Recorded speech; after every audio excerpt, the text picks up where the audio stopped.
Hello बच्चों। तो आज हम क्लास 12 का molecular basis of inheritance topic में से एक बहुत इंटरेस्टिंग कंसेप्ट पढ़ने जा रहे हैं जिसका नाम है सेमी कॉन्जर्वेटिव रेप्लिकेशन। तो कंसेप्ट समझिए कि एज वी नो डीएनए में दो स्ट्रैंड होते हैं, दोनों स्ट्रैंड सेपरेट होते हैं एक पॉइंट तक और उनको हम टेम्पलेट कहते हैं। जो भी नया स्ट्रैंड बनेगा हमेशा वो टेम्पलेट के मुताबिक बनेगा। तो हमें समझना क्या है इस कंसेप्ट में। हमने रेड कलर से जो दिखाया है वो पुराना स्ट्रैंड दिखाया है और यहाँ तक हमने कोशिश की है कि ये दो डीएनए के स्ट्रैंड सेपरेट हुए हैं और उन्होंने अपने लिए एक नया स्ट्रैंड बनाया है जिसको हमने सेमी कॉन्जर्वेटिव रेप्लिकेशन बोला है।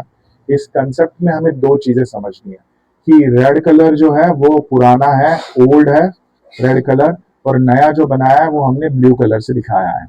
तो हमेशा क्या होता है 50% पैरेंटल डीएनए को कॉन्जर्व किया जाता है और 50% नया बनाया जाता है और इसीलिए इसको क्या कहते हैं, सेमी कॉन्जर्वेटिव रेप्लिकेशन कहते हैं। अगर मैं आपको कलर के हिसाब से दिखाना चाहूं तो देखो यहाँ पे अगर मैं ये वाला पूरा हिस्सा दिखा रहा हूँ रेड वाला, ये कौन सा है, ये मेरा पैरेंटल डीएनए है। और अगर मैं आपको कलर से मैच करके दिखाना चाहूँ, ये ब्लू वाला जो हिस्सा बना है ये मेरा न्यूली बना है और ये पुराने रेड वाले डीएनए के हिसाब से बनाया। तो मेरा क्या हुआ, सेमी कॉन्जर्वेटिव का मतलब 50% नया बना हमेशा और 50% क्या हुआ, मेरा हमेशा पुराना यूज हुआ। इसीलिए क्या कहते हैं 50% हमारा क्या हुआ, पुराना यूज हुआ। इसीलिए हम इस कंसेप्ट को क्या कहते हैं, सेमी कॉन्जर्वेटिव रेप्लिकेशन। तो इस एक्सपेरिमेंट का प्रूफ दिया मेसेल्सन एंड स्टाल ने। यहाँ पे हम थोड़ा सा बात करने की आगे कोशिश करते कि इन्होंने एक्चुअली इसको एक्सपेरिमेंटली कैसे प्रूव किया।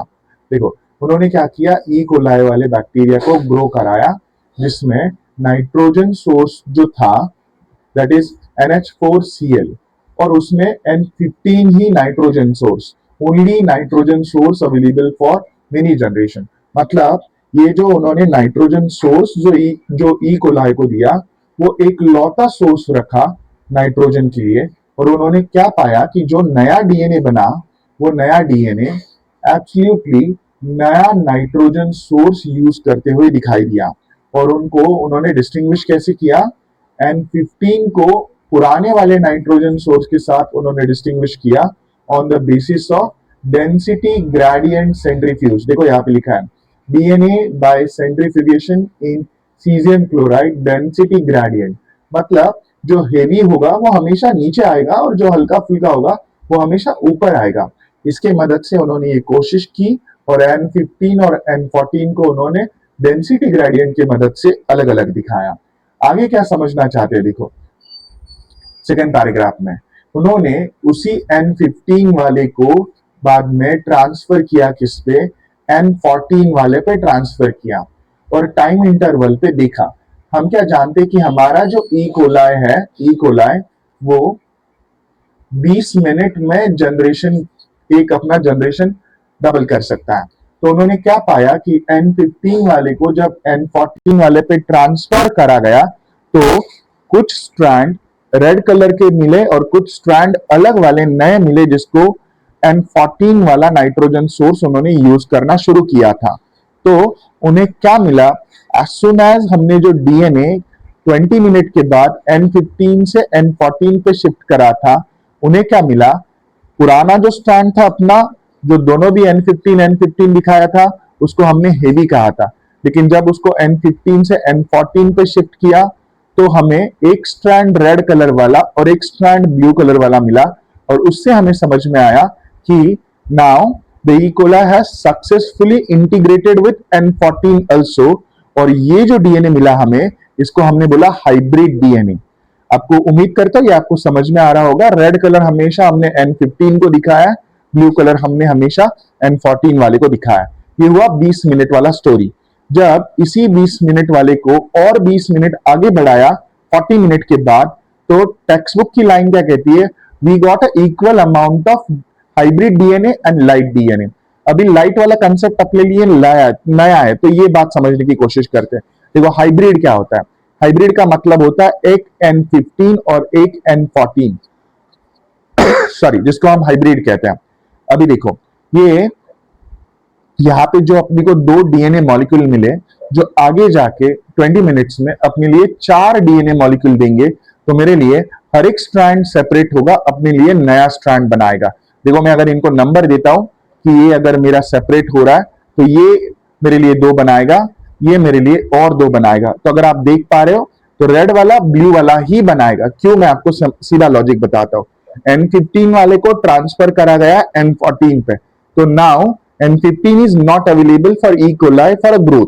तो N15 वाला जो पुराना था वो वैसे ही बचेगा, लेकिन N14 पे शिफ्ट करने के कारण जो नए स्ट्रैंड बनेंगे ना वो सारे ब्लू कलर के बनेंगे। इसीलिए आपको यहाँ पे ब्लू कलर का नंबर ज्यादा दिखाई दे रहा है। देखो 2 से मेरे ऑब्वियसली 4 बनेंगे, तो 4 में 2 मेरे लाइट डीएनए बन रहे हैं और 2 मेरे हाइब्रिड जैसे के वैसे रह रहे हैं। समझने के लिए समझो, देखो ये रेड वाला सेपरेट हुआ, ये रेड वाला सेपरेट हुआ, तो ये रेड वाला मैंने यहाँ पे दिखाया और ये रेड वाला मैंने यहाँ पे दिखाया, और ये जो ब्लू वाले मेरे 2 सेपरेट हुए, ये ब्लू वाले 2, इन्होंने 2 ब्लू वाले नए बनाए। तो इस हिसाब से अगर आप समझते हो तो 2 के 4 बनेंगे, which is a story after 40 minutes. अगर हम 60 मिनट के बाद बात करते थे, देखो क्या हो रहा है। यहाँ पे कितने थे मेरे, यहाँ पे मेरे थे 4, तो 4 से मेरा ऑब्वियसली कितना बनेगा, 8 बनेंगे। अगर आप यहाँ पे देखते हो तो देखो ये वाला, ये वाला, ये वाला, ये वाला, सिर्फ ब्लू वाला कलर गिनो। देखो ब्लू वाला कलर कितना है, ब्लू वाला मेरा लिए 6 कलर है, 6। देखो 1 2 3 4 5 6, हर ब्लू वाला अपने लिए एक नया ब्लू वाला स्ट्रैंड बनाएगा।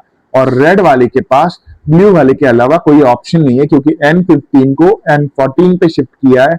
Now N15 was not available for growth of E coli, तो ऑब्वियसली ये मेरे को कितने देगा, 8 देगा। अगर आप इसको आगे देखते हो, और ये जो सवाल है जो बच्चों को थोड़ा सा डिफिकल्टी पैदा करता है कि अगर ई कोलाई को 80 मिनट तक ग्रो करा तो कितने हाइब्रिड और कितने लाइट मिलेंगे। देखो एक सिंपल सी चीज समझो, N14 हमेशा अपने लिए होता है लाइट, और N15 और N14 होता है अपने लिए हाइब्रिड।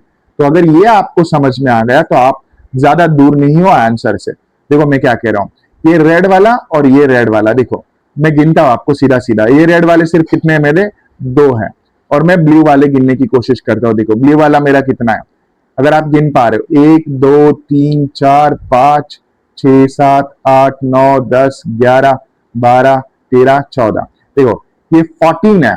तो 14 अपने लिए नए नए स्ट्रैंड बनाएगा कॉम्प्लीमेंट्री। और रेड वाला जो है, रेड वाले जो 2 बच्चे, देखो ये 14 आपके सीधे सीधे यहां से आ गए सॉरी। और रेड वाला जो बचा था उसने अपने लिए N14 ही अवेलेबल होने के कारण उसने भी अपने लिए ब्लू वाला स्ट्रैंड बनाया। तो अगर आपको कोई पूछता है कि हाइब्रिड और लाइट का प्रपोर्शन कितना है, तो लाइट का प्रपोर्शन है, देखो क्या कह रहा हूं, सॉरी, हाइब्रिड का प्रपोर्शन है 2 आउट ऑफ 16 और लाइट का प्रपोर्शन होगा मेरा 14 आउट ऑफ 16। अगर आप इसको परसेंटेज में निकालना चाहते हो तो आसानी से निकाल सकते हो। उम्मीद करता हूं ये वीडियो आपको पसंद आया होगा। Thank you very much.